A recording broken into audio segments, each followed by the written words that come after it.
처음에 썸 탈 때가 제일 어려우실 거예요. 매일매일 연락을 해도 되는지, 일주일에 한 번씩 연락을 해야 되는지, 연락을 많이 하면 많이 한다고 문제가 생기고 적게 하면 적게 한다고 문제가 생기잖아요. 얼마의 주기로 연락을 하는 게 좋을지 배워보도록 하겠습니다. 카톡이라던가 전화라던가 이런 것들 전체적으로 우리가 작업을 할 때, 연애라는 분야에서는 폰게임이라고 부르는데요. 이 폰게임에서 중요한 것은 여러분들이 생각하는 멘트보다도 이런 주기나 텀이 여러분들의 마음을 표현하는 데 있어서 훨씬 더 효과적이죠. 여러분들도 아마 경험을 해보셨을 거예요. 매일매일 연락을 하면 되게 좋아한다는 느낌을 주는 거고, 그리고 연락이 잘 없으면 별로 안 좋아한다는 느낌을 주는 거죠. 이런 식으로 주기가 더 훨씬 중요합니다. 멘트는 별로 의미를 가지지 않아요. 매일매일 연락하면서 멘트만 바꿔봐야 큰 의미를 가지진 않겠죠. 많은 사람들은 처음 썸을 타게 되면 고민이 될 겁니다. 연락을 얼마나 많이 해야 하나?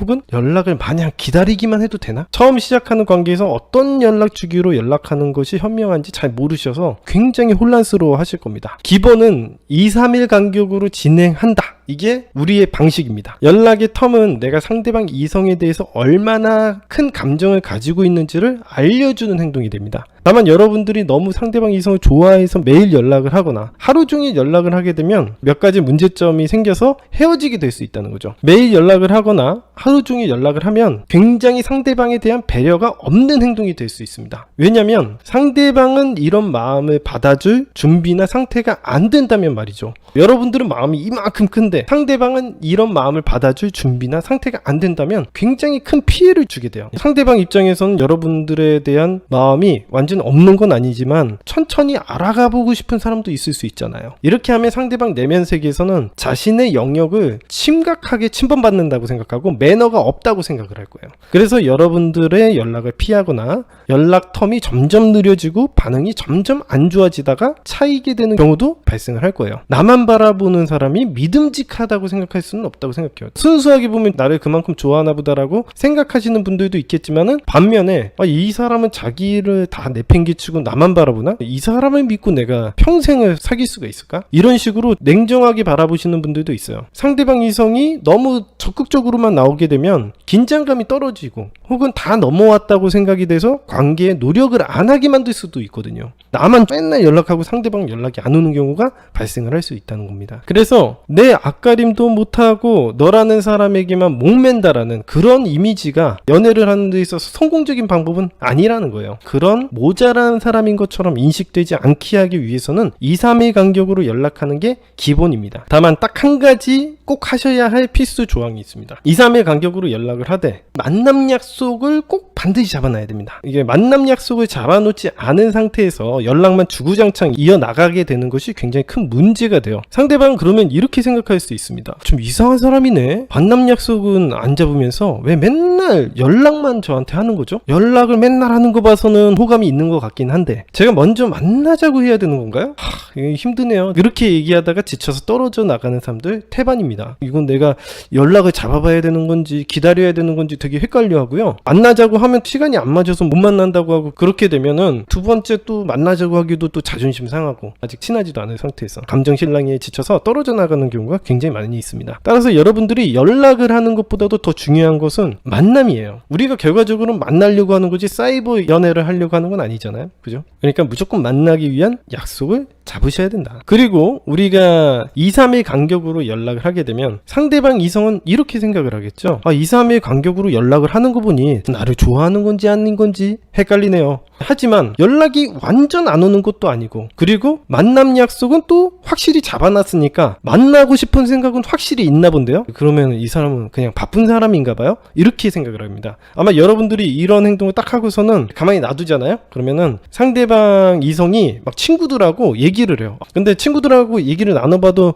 답은 어떻게 나와요? 그냥 뭐 바쁜가 보지, 만나기로 했으니까 좀 기다려봐, 이런 식으로 친구들 다 얘기합니다. 만나기로 확정만 되어 있으면 제가 실험적으로도 포기하는 사람은 거의 없습니다. 그리고 처음 썸을 타보시면 아시겠지만 사실 우리가 상대방에 대해서 전혀 공감대가 없는 상태예요. 그렇기 때문에 이런 상태에서는 서로 어색하고 할 말도 없어. 괜히 그래서 만나기 전에 막 대화 나누려고 하다 보면은 우리가 뭔가 대화를 어색하게 하고 대화가 잘 안 통한 사람인 것처럼 느껴져서 만나기도 전에 그쪽이랑은 좀 대화가 잘 안 통하는 것 같아요 이러면서 또 차일 수도 있단 말이에요. 그래서 한 번도 만나보지도 않고 잘 모르는 사이에서 어색하게 말 이어나가려고 하다가 차이는 경우가 발생하니까 웬만하면은 제가 말한 대로 2-3일 간격으로 꼭 필요한 얘기만 한다 이렇게 생각하시면 됩니다. 이 정도로 만남의 의지를 보이면 우리가 긴장감 있게 연락을 한 2-3일 정도로 밀당을 한다고 해서 절대 상대방이 떨어져 나가지 않으니까 걱정하지 마십시오.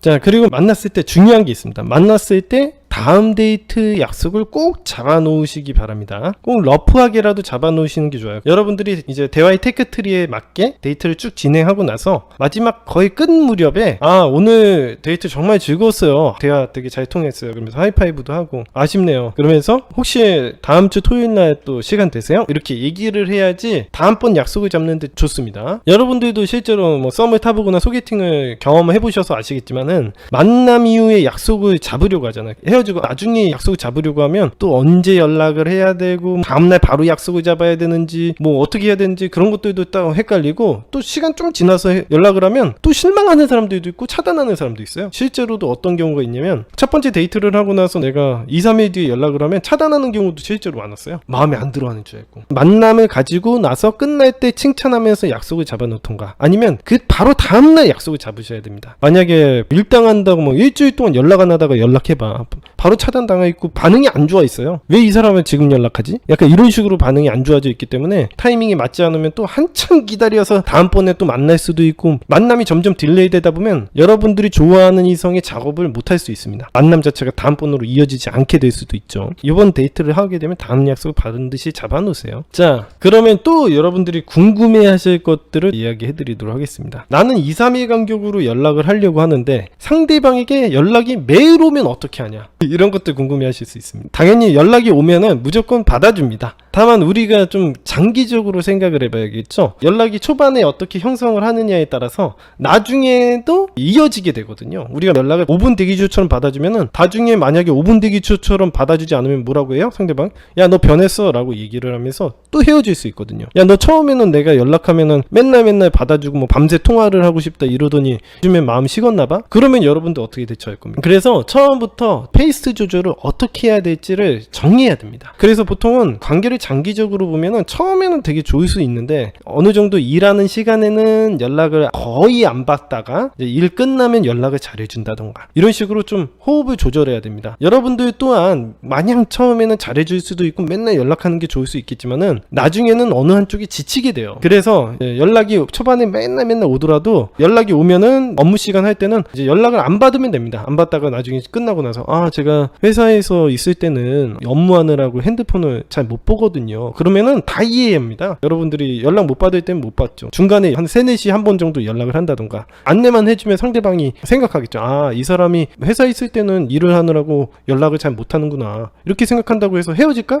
그런 경우는 없죠. 끝나고 나서 집에서 연락 잘 해주면은 아무 문제 없어요. 받아줘도 상관은 없습니다. 다만 여러분들이 앞으로 이 장기 연애를 생각했을 때 어떻게 받아주는 게 중요한지를 생각하면서 받아주면 됩니다. 그러면 그 다음으로 사귄 이후에는 어떻게 하냐? 여러분들이 사귄 이후에는 매일매일 연락을 해야 되나 뭐 이렇게 얘기하는데 사실 사귄 이후에는 매일매일 연락하셔도 상관은 없습니다. 다만 방금 전에 이야기를 해드렸던 것처럼 길을 어떻게 들이느냐가 되게 중요해요. 뭐 2-3일 간격으로 연락해도 아무 상관은 없습니다. 만났을 때 환상적인 데이트만 잘 해주고 그러면요 여자나 상대방 남자가 절대 포기 안 해요. 사귀면서는 이제 매일매일 연락하셔도 됩니다. 다만 제가 이제 바로 전 질문에서 얘기한 것처럼 어떻게 우리가 대화를 어떤 텀으로 연락을 할지 이런 것들 정해놔야 돼요. 우리가 회사 내에서도 맨날 주구장창 3초마다 탁탁탁 뭐 칼답해주고 이런 것들은 여러분들이 오랫동안 할 수 있을 것처럼 느껴져도 사실 그게 한계가 있어요. 서로 피곤하고 자기가 하는 일에 방해를 받아요. 이런 게 썸 타는 기분이 들고 좋을 것 같아도 아주 초장기적으로 보면 되게 피곤한 일입니다. 그리고 이 관계를 점점 더 의무화시키게 되고 매력이 떨어지게 만들어서 권태기가 쉽게 오게 만드는 방법이에요. 그렇다고 해가지고 여러분들이 그 상대방 이성에게 업무 시간에 서로 연락하지 말게 해요. 이거 기준입니다. 업무 시간에 우리 서로 연락하지 않기 절대 그런 행동 하시면 안 되고요. 당연히 업무 시간에 연락을 잘 안 받으면 바빠서 연락을 못 받는구나 라고 생각을 하겠죠. 이렇게 하게 만들어야 되는 거예요.